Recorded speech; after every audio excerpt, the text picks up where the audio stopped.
Hi, I'm Stacy with WTI. It gets quite pricey to buy vanilla extract, so why not have your own homemade version? This is some vanilla beans from Vanilla Products USA that I purchased, and within a matter of weeks, I had homemade vanilla extract. This is a bag that comes with 10 gourmet vanilla beans. You can see those nice, beautiful vanilla sticks inside. They smell awesome as soon as you open the bag. Once you are ready to make your own homemade vanilla, I just used a jar that I had from another brand.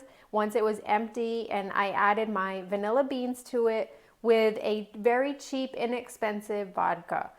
Being able to make your own vanilla is just so awesome. You can see over the weeks, I just kept checking the bottle, and then eventually it gets to the point where all you smell is that beautiful vanilla coming out of the bottle.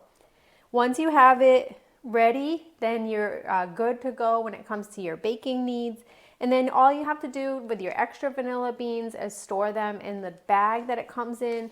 I just put it inside another bag so that they stay nice and fresh, and then either I add to my existing vanilla extract or I can make another one. These would be awesome if you want to make some for a friend, or if you just want to continually have your own homemade vanilla extract at home. It really smells awesome as soon as you open the bag, and you can definitely see from the homemade version that in a matter of weeks you'll have that homemade vanilla extract. But that's just my point of view.